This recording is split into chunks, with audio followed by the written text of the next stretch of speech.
to focus on acquisition. The bank credits dried up, so the acquisitions were affected much worse.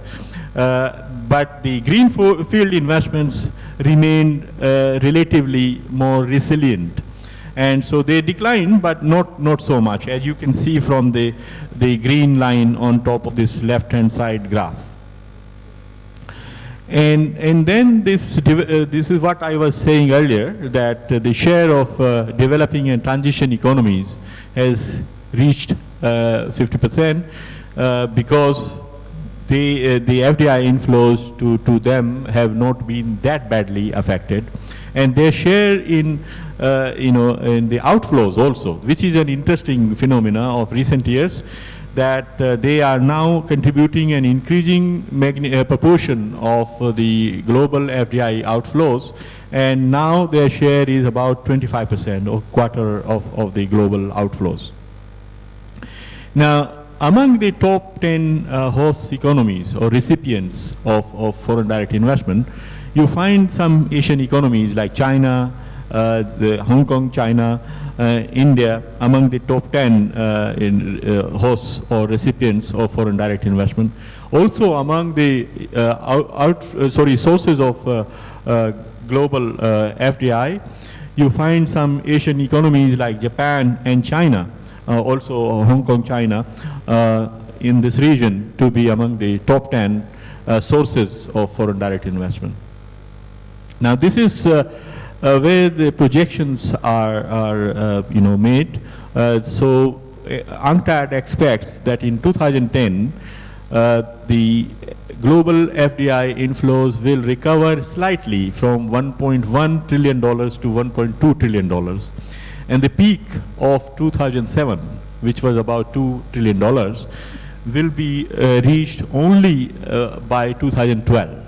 So it will take 2 more years for reaching where we were at in 2007, and that too with some optimistic scenario, because there are some downside risks or uncertainties that UNCTAD talks about, and these are all linked with the uncertainties surrounding the robustness of this recovery. You see all around us a recovery, a V-shaped recovery, especially in Asia-Pacific economies. But then there are also some uncertainties which have not yet receded. For instance, you know that there has been a debt crisis in European Union countries, provoked by Greece, having some problems with their debt levels, and so there are uncertainties linked to the robustness of the recovery, and there is a discussion currently on withdrawing the fiscal stimulus packages which were used by the governments to revive the economic momentum. And so recovery has been largely assisted by that, the fiscal stimulus packages.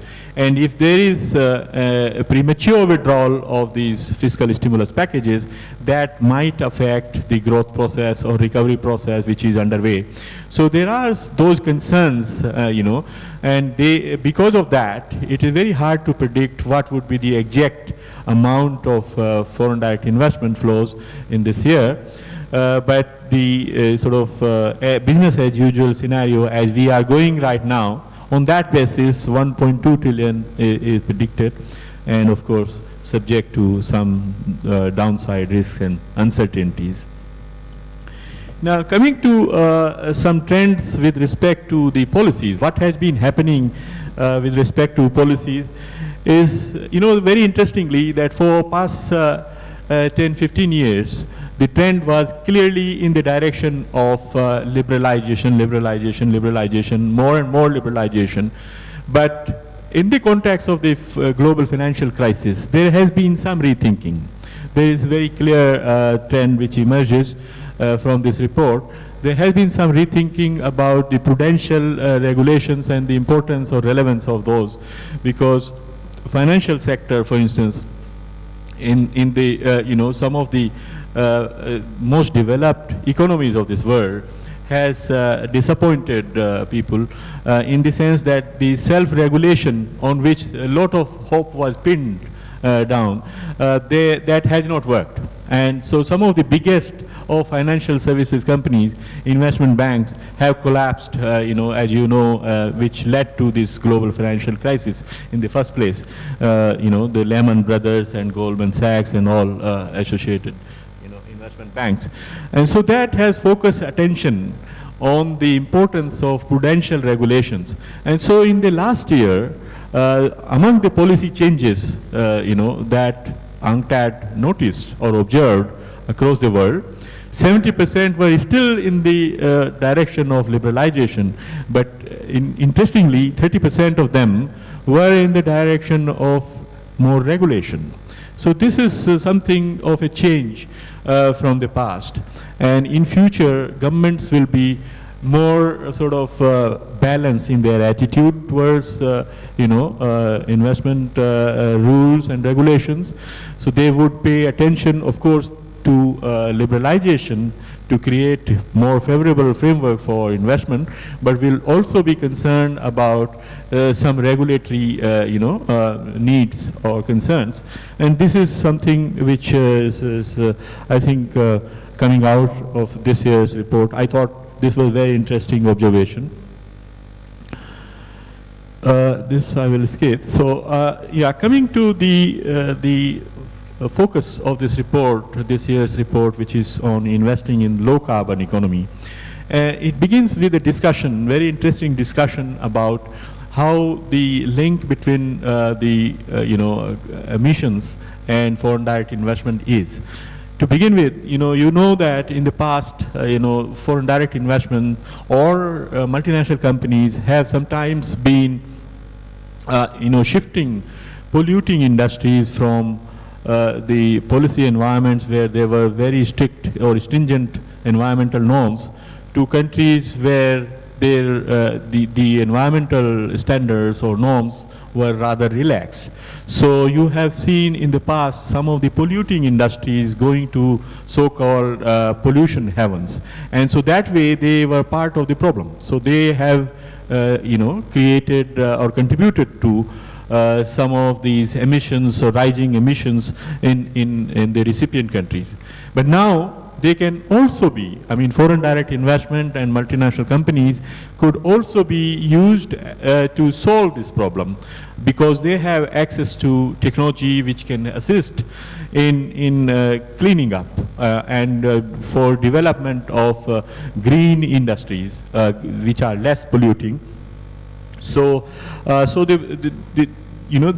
is the potential we have to tap in future, and UNCTAD discusses the role of policy in promoting, fostering, low carbon investments, green investments, which assist in building up the capabilities, production capabilities in green industries. So the policy needs to, of course, maximize the benefits and minimize the costs, because too much of regulation may also affect the flow of investments. And then, the UNCTAD proposes a global partnership which will involve clean investment promotion strategies, enabling the dissemination of clean technology, and then securing investment agreements, international investment agreements to promote the clean technologies, harmonizing corporate GHG emission disclosures. That is one way of pushing or motivating corporations towards achieving green investments or green standards, and then setting up an international low carbon technical assistance center with the cooperation of multilateral agencies and other donors. So the other thing which it notices is that on its own, the low carbon business is growing. FDI in low carbon business is growing, and so FDI flows in alternative renewable electricity generation, for instance, recycling, and manufacturing of environmental technology products reached some $90 billion in 2009, and 40% of these projects were in developing countries. And interestingly, some of the FDI flows originating from developing countries, the new sources of FDI, so new multinational companies, they are also active in low carbon FDI flows. So there is obviously some potential of FDI flows which are of green nature, which are more environmentally friendly to be tapped in developing countries themselves. Now, this is a very usual kind of way of weighing the benefits or gains with FDI and costs associated with FDI.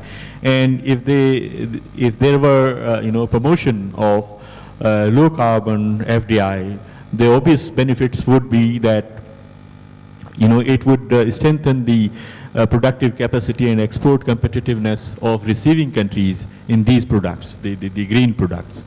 And it would assist in developing countries in technological leapfrogging, which is that you jump, and upgrade technologically quickly.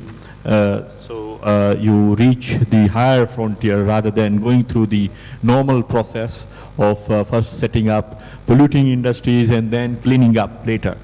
So, and because it is an emerging area, this is a new area because there is a greater consciousness about the green investments now in the context of the UNSCC discussions and the Copenhagen summit and all that. So since it is an emerging area, if you, if we are able to establish a production base in these new technologies, it would give us a first mover advantage, and that would lead to export opportunities also. Of course, there are some costs always associated with the FDIs, so they need to be diminished through the policy interventions, which may be like too much of FDI may crowd out domestic investment. If there are some capabilities building up, they need to be given preference or something. And technological dependency it may lead to, and related social consequences. But these are very usual issues that arise with the foreign direct investment. And over time, governments have evolved regulations to keep them to the minimum. And so there is nothing very special about green investments. If at all, the green investments bring more benefits. So that is why the scale is tilted in the positive side. Then